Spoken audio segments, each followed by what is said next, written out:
Hello students, आज हम SST का पेपर गुजरात बोर्ड का जो 18 मार्च को होने वाला है उसके लिए हमें थोड़ा सा ट्रिक्स देखना है, टिप्स देखना है एंड क्या करना है हमें जब हम एग्ज़ाम हॉल में पहुंच जाएं और उसके पहले एग्ज़ामिनेशन हॉल में पहुंचने के पहले हमें क्या करना है, ये थोड़ी चीज़ें लेके आई हूँ मैं। सबसे पहले एक motivational line, an exam is not the measures of your worth but the reflection of your effort.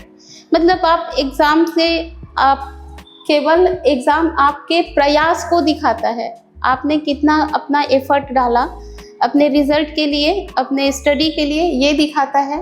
Don't let stress take the seat where confidence belongs. तो इसके लिए कोई पैनिक नहीं होना है। एग्ज़ाम है, आपने पूरे साल पढ़ाई की है, पूरे साल आपने अपना एफर्ट डाला है। अब थोड़ा सा आपको क्या करना है, अपना कॉन्फिडेंस दिखाना है। You have to be confident, अपना कॉन्फिडेंस दिखाना है जिससे कि आप अपने एग्ज़ाम में जो पूरे साल आपने पढ़ाई की है वो आप अच्छा कर जाएं। और exam master strategy and guidelines, तो क्या क्या आपको करना है। प्री एग्ज़ाम एंड एंट्री, जब आप एग्ज़ाम देने जा रहे हैं, एंट्री करने जा रहे हैं एग्ज़ाम हॉल में, एग्जामिनेशन हॉल में, तो आपको पूरे माइंड सेट के साथ जाना है कि आपने जितना पढ़ा है वो सफिशिएंट है, उसमें से ही आना है। अपना कॉन्फिडेंस लूज नहीं करना है। Be confident, walk into the exam hall with confidence, अ काम माइंड रिकॉल्स आंसर बेटर। आपको पूरी तरह से कॉन्फिडेंट होना है, एकदम काम माइंड रहना है और आपको कॉन्फिडेंस के साथ जितना भी आंसर आपको आ रहा है वो सब आपको लिखना है। स्टेशनरी चेक, आप एग्जामिनेशन हॉल में जाने के पहले आपको क्या करना है, अपना सभी आपकी जो भी स्टेशनरी लाइक आपका पेन हो गया, पेंसिल हो गया, all other necessary instruments like आपका ज्योमेट्री बॉक्स हो गया, इरेजर हो गया, शार्पनर हो गया, ये सभी आपको आपकी जो ज़रूरत की चीज़ें हैं आपको आपके ट्रांसपेरेंट पाउच में रख के लेके जाना है। कैसे लेके जाना है, ट्रांसपेरेंट पाउच में रख के लेके जाना है। और आपको एक ट्रांसपेरेंट पानी की बोतल भी आपको लेके जानी है जिससे आप अगर कुछ भी प्रॉब्लम हो तो पानी को पी के आप अपने आप को कूल एंड काम रख सकें।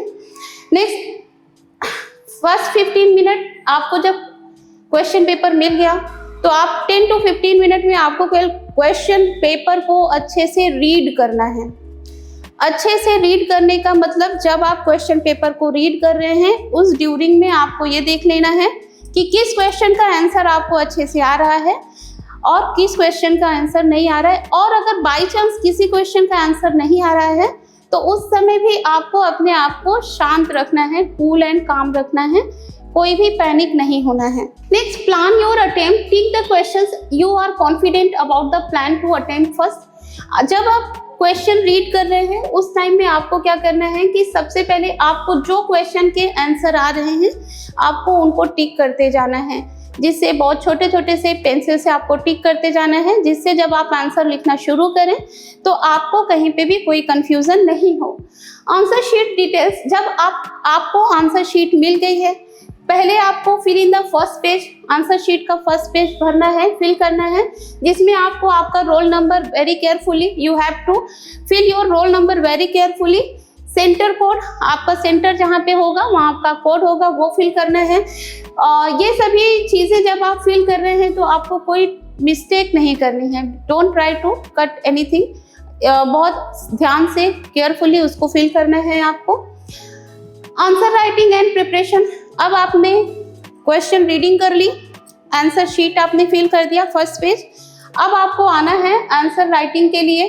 किस तरह से आप आंसर राइटिंग करेंगे, तो आप जितना अच्छा प्रेजेंटेशन करेंगे, जितनी भी नॉलेज आपको है अबाउट द क्वेश्चन, उसको बहुत अच्छे से आपको प्रेजेंट करना है in your supplementary.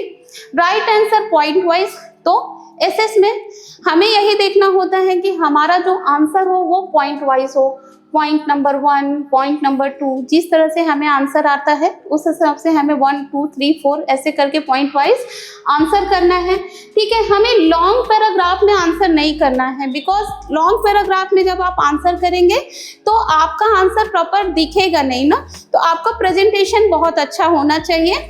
Next, underline keywords, आपने कोई आंसर लिखा, उस आंसर में कुछ कीवर्ड्स हैं, जैसे कि मान लो कि ताजमहल पे एक शॉर्ट नोट लिखने के लिए आया, तो आपको बताना है कि ताजमहल कब बना, वो ईयर आपको अंडरलाइन कर देना है, एंड उसको किसने बनवाया, उस पर्सन का नाम आपको अंडरलाइन कर देना है। इस तरह से आपको क्या करना है, आंसर में जो कीवर्ड्स हैं उनको अंडरलाइन कर देना है, and important phrases test to examine.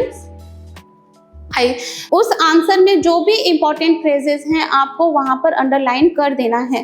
Next, और ये underline you have to attempt this underline with a pencil, very neatly with a pencil. जब आप आंसर राइटिंग कर रहे हैं, अंडरलाइन कर रहे हैं, तो आपको नीटनेस का बहुत ज़्यादा ध्यान रखना है। साथ साथ में हैंड राइटिंग भी आपकी बहुत नीट एंड क्लीन होनी चाहिए। अगर बाई चांस कुछ रॉन्ग हो गया आंसर करते करते, तो आपको बस एक इस तरह से कट मारना है, एक लाइन खींच देनी है। बहुत ज़्यादा वहाँ पर आपको स्क्रब नहीं कर देना, स्क्रिबल बहुत ज़्यादा नहीं कर देना है, बस एक लाइन खींच देनी है।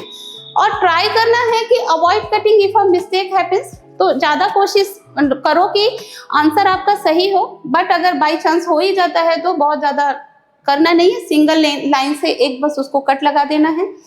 इसके साथ साथ में जब आप सी और डी सेक्शन के क्वेश्चन अटेम्प्ट कर रहे हैं, तो उस टाइम में आपको विजुअल एड्स पे भी ध्यान दे देना है। विजुअल एड्स का क्या मतलब है बेटा, तो जब आपकी टीचर ने आपको एक्सप्लेन किया, उस समय आपकी टीचर ने बहुत कुछ तो फ्लो चार्ट बनाए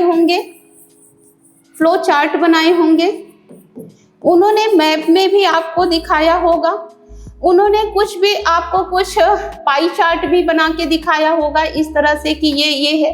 तो इस तरह से आपको कुछ विजुअल एड्स भी वहाँ पर आंसर में आपको मेंशन कर देने हैं। लाइक आपको फ्लो चार्ट हो गया, माइंड मैप्स हो गया, टेबल्स हो गया, पिक्चर्स हो गया ना, जो भी आंसर में जो डिमांड हो रही है उसको वहाँ पर आपको मेंशन कर देना है। जैसे कि आपके पेपर में आ गया कि वीट के बारे में ज्योग्राफिकल आपको इंफॉर्मेशन देनी है।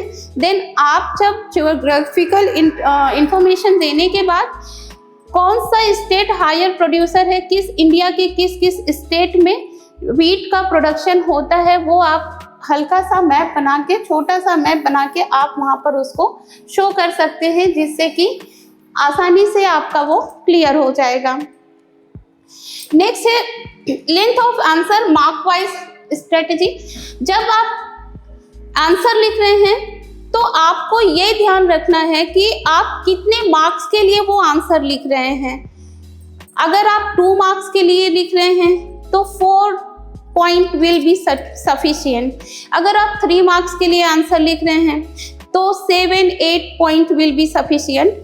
या अगर पेजेस में देखें तो near about more than half pages. अगर if you are writing for 3 marks, then you can write near about more than half pages. And अगर आप 4 मार्क्स के लिए ये आंसर लिख रहे हैं तो आपको कम से कम 10 to 12 पॉइंट्स लिखने हैं, या फिर पेजेस में अगर हम काउंट करें तो 1 पेज पूरा आपको आंसर देना है। नेक्स्ट है लेंथ। तो मार्क वाइज आपको स्ट्रेटजी रखनी है, क्योंकि आपने कोई क्वेश्चन आपको बहुत अच्छे से आ रहा था और आप वो क्वेश्चन आ गया बी सेक्शन में 2 मार्क्स के लिए। अब आपने वो पूरा 1.5 पेज का आंसर बी सेक्शन के 2 मार्क्स के लिए लिखा बेटा, तो आपको केवल 2 ही मार्क्स मिलेंगे, उसका आपको 4 मार्क्स मिलना नहीं है।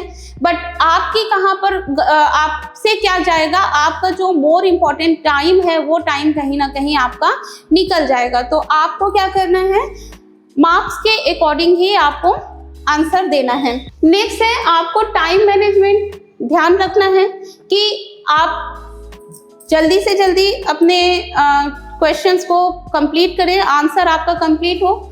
लास्ट में आपको रिवीजन के लिए भी रखना है टाइम, मिनिमम 10 to 15 मिनट्स आप अपना जितने भी आंसर आपने लिखे हैं उसको आपको रिवीजन भी करना है। हाँ, एक चीज़ और कि जब आप आंसर कर रहे हैं, बाय चांस आपको कोई आंसर नहीं आ रहा है, अगर आपको कोई आंसर नहीं आ रहा है तो आपको क्या करना है कि उस आंसर को सोचने नहीं बैठना है, उसके लिए कुछ स्पेस छोड़ के आपकी सप्लीमेंट्री में और आंसर दूसरा आपको अटेम्प्ट करना स्टार्ट कर देना है। आते हुए जितने भी क्वेश्चन के आंसर्स हैं, you have to attempt all the answers which you have knowledge about then. जो भी क्वेश्चन के आंसर आपको नहीं आ रहे हैं वो बाद में देखना है। उसके लिए आपको सोचने में टाइम वेस्ट नहीं करना है, नहीं तो आप सोचने में टाइम वेस्ट करेंगे तो आपका जो टाइम है वो टाइम निकल जाएगा और आता हुआ क्वेश्चन भी आपका छूट जाएगा। तो पहले आपको क्या रखना है कि टाइम मैनेजमेंट का बहुत ध्यान रखना है। उसके बाद आप लास्ट में कम से कम 10 to 15 मिनट पहले आपको अपना क्वेश्चन आंसर कंप्लीट करके बाद में आपको पूरा पेपर अच्छे से चेक करना है, कहीं कोई आंसर रह तो नहीं गया है। बी सेक्शन में जितना आंसर पूछा है क्या वो कंप्लीट कर लिया आपने, ए सेक्शन सब आपको देख लेना है कि कोई आंसर रह तो नहीं गया है। ठीक है, जब आप रिवीजन करेंगे तो आपको पता चल जाएगा कि कोई मिस्ड क्वेश्चन जो था उसका आंसर भी आपका अगर रह गया तो आप कंप्लीट कर दो। और जब आप आंसर लिख रहे हैं तो आपको करेक्ट क्वेश्चन का नंबर डालना है ना, जो नंबर क्वेश्चन पेपर में दिया है वही नंबर आपको डालना है। आपको अपनी तरफ से कोई भी नंबर नहीं बनाना है।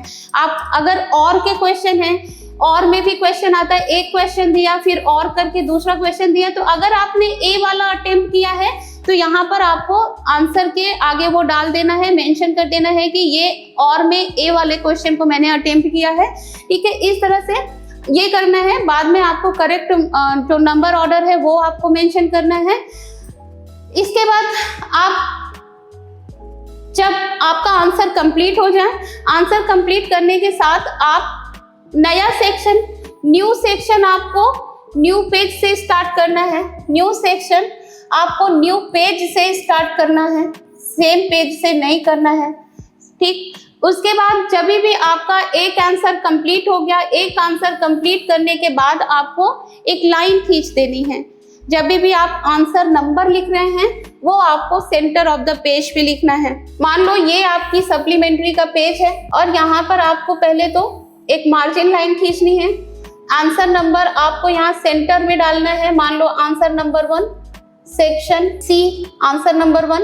फिर यहाँ से आपको पॉइंट वाइज आप आंसर पूरा लिखेंगे अच्छे से, जितना अकॉर्डिंग टू नीड है, जो मार्क्स के अकॉर्डिंग आपको ये लिखना है। ये सारी चीज़ें कंप्लीट करते हुए जैसे ही आंसर खत्म हो रहा है आपको एक लाइन खींच देनी है।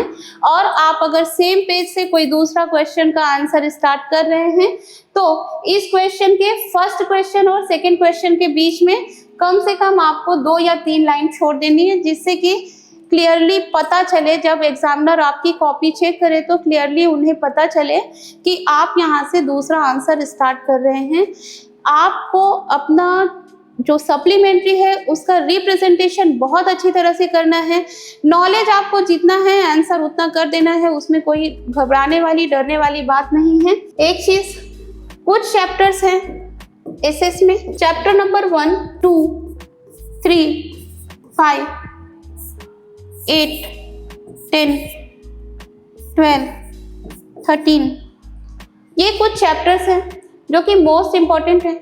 यहाँ से क्वेश्चन आते ही आते हैं।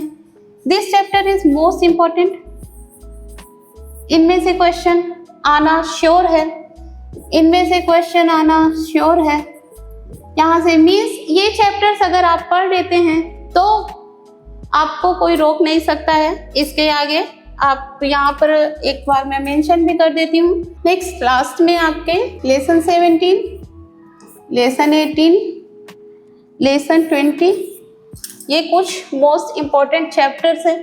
यहाँ से क्वेश्चन आने ही आने हैं। तो जब आप एसएसटी की तैयारी कर रहे हैं इन चैप्टर्स को बहुत केयरफुली, बहुत ध्यान से पढ़ेंगे, जिससे कि आप जितना पढ़ के जाएंगे उनमें से आपका पूरा क्वेश्चन, वो पूरा आंसर आपको मिल जाए और रिजल्ट भी आपका बहुत अच्छा है। इसके साथ साथ में अगर मैं बात करूं मैप की, मैप जो 4 मार्क्स के लिए आएगा और ये कंपलसरी होगा। 4 मार्क्स हमने प्रैक्टिस की हुई है, बट ये मैप जब आप फिल कर रहे हैं, इस मैप के लिए कुछ चीज़ें आपको बहुत ध्यान से देखनी है। आप इस मैप को पेंसिल से ही फिल करेंगे। सेकेंड, आपको एक इंडेक्स बनाना है, यहाँ पर एक आपको इंडेक्स बनाना है, यहाँ पर एक आपको इंडेक्स बनाना है। और जो भी क्वेश्चन पूछा हुआ है, एक एग्जांपल मानो कि इन्होंने पूछा कि गिर नेशनल पार्क, तो आपको एक प्रॉपर सिंबल से दिखाना है कि गिर नेशनल पार्क आप किससे दिखा रहे हो, ट्रायंगल से। तो जब आप इंडेक्स बना रहे हैं वहाँ पर आपको ये ट्रायंगल यूज कर देना है कि ये है, और इस ट्रायंगल से हमने क्या दिखाया है, गिर नेशनल पार्क को दिखाया है। इसी तरह से अगर मान लो पूछता है कि टी प्रोड्यूसिंग स्टेट, मान लो इन्होंने पूछा कि टी प्रोड्यूसिंग स्टेट, तो यहाँ पर असम में आपको एक प्रॉपर सिंबल बनाना है, ऐसा एक सिंबल बनाना है और आपको दिखाना है कि ये असम है और यहाँ पर क्या हो रहा है, टी का प्रोडक्शन हो रहा है। इस तरह से प्रॉपर सिंबल के साथ आपको मैप फिल करना है, इंडेक्स बनाना है, और कुछ भी काट पीट ज़्यादा नहीं करनी है। बहुत ध्यान से जब आप मैप फिल कर रहे होंगे, मैप के ऊपर भी आपका रोल नंबर, आप प्रॉपर सब कुछ फिल करना है। इस तरह से आपको अच्छी तरह से बहुत काम माइंड, बहुत कूल माइंड होके एसएससी का भी पेपर अटेम्प्ट करना है और ज़्यादा से ज़्यादा मार्क्स स्कोर करने की कोशिश करनी है। कुछ चैप्टर्स जो मोस्ट इम्पॉर्टेंट है वो भी मैंने बेटा आपको बता दिए हैं। बस अब कुछ नया तो पढ़ने का टाइम नहीं है, जितना आपने पढ़ा है उसको रिवीजन करते जाइए और जो ये कुछ मोस्ट इम्पॉर्टेंट चैप्टर हैं, इन चैप्टर्स का बहुत ज़्यादा अच्छे से रिवीजन करना है। Thank you so much, all the best for your SST examination. God bless you.